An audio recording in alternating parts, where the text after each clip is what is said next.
अब जो तीसरी सबसे बड़ी हार हुई है अमेरिका की, वो है दुनिया के सामने पूरी तरह से उसकी ताकत का एक्सपोज हो जाना।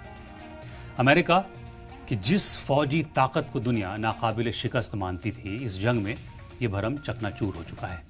ईरान के हमलों ने अमेरिका के सबसे एडवांस डिफेंस सिस्टम को न सिर्फ चुनौती दी, बल्कि उसे भेद कर भारी तबाही मचाई है। सबसे ज्यादा चौंकाने वाली बात यह है कि इन हमलों में अमेरिका का सबसे कीमती F-35 फाइटर जेट तबाह हो गया। इसके अलावा एयर में फ्यूल भरने वाले कई KC-135 रिफ्यूलर, जासूसी करने वाला E-3 अवाक्स और करीब 2 दर्जन MQ-9 रीपर ड्रोन भी तबाह हो गए। इससे अमेरिकी असेट्स को नुकसान तो हुआ ही, साथ ही इस नुकसान ने अमेरिकी फौज के रुतबे को भी मिट्टी में मिला दिया है।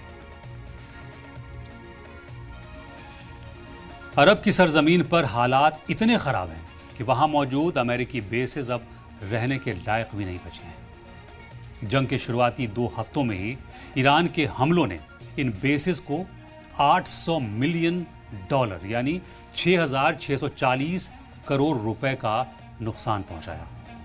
हालत ये हो गई है कि अमेरिकी फौजियों को सेफ रखने के लिए उन्हें होटल्स और ऑफिसेज की बिल्डिंग्स में शिफ्ट करना पड़ा।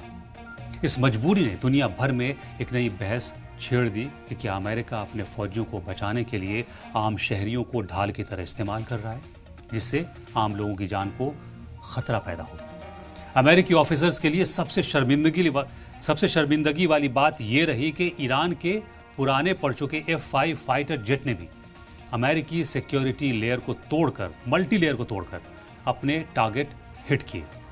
किसी ने सोचा भी नहीं था कि बरसों पुराने जेट्स एडवांस अमेरिकी डिफेंस को चकमा दे पाएंगे। इस वाक़े ने अमेरिकी डिफेंस सिस्टम की पोल खोलकर रख दी और पूरी दुनिया को यह मैसेज गया कि अमेरिका उतना मजबूत और महफूज नहीं है जितना वो दावा करता है।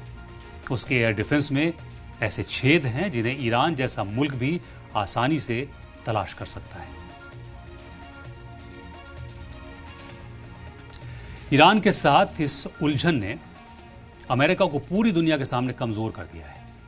अमेरिका की पूरी ताकत, गोला बारूद और फौज अब सिर्फ ईरान की तरफ मुड़ गए हैं, जिससे दूसरे मोर्चों पर उसकी पकड़ ढीली पड़ चुकी है। वेस्टर्न पैसिफिक और यूक्रेन जैसे सेंसिटिव इलाकों में अमेरिका की तैयारी अब खतरे में है, क्योंकि उसके पास वहां भेजने के लिए रिसोर्सेज बचे ही नहीं है। ये एक स्ट्रेटेजिक नाकामी है जिसे ठीक करने में अमेरिका को कई साल लग जाएंगे। ट्रंप जिस ईरान के दम घुटने का ढिंढोरा पीट रहे हैं, असल में दम घुट जाने और चौराहे पर बेइज्जत हो जाने की ये बेचैनी वॉशिंगटन में इस वक्त मची हुई है। ईरान ने अपने हमलों में अमेरिका के सबसे एडवांस हथियारों और बेसेस को कबाड़ के ढेर में तब्दील कर दिया है। और ये हम यूं ही नहीं कह रहे, ये तस्वीरें तो पूरी दुनिया ने देखी है। सवाल ये है कि जब आपके बेसेस महफूज ना हो, सेफ ना हो, आपके सबसे महंगे फाइटर जेट्स जमीन पर जल रहे हों, खाक हो रहे हों और आपकी फौज को होटल्स में छुपना पड़ रहा हो, तो ट्रंप के बयान किसी के दम घुटने का फैसला नहीं कर सकते। बल्कि जंग की तारीख लिखने वाले अपने कलम से जब इंसाफ के साथ जंगी तहरीर रकम करेंगे, तो वो साफ कहेंगे कि सुपर पावर इतना कमजोर था कि एक ही झटके में दम उखड़ने लगा।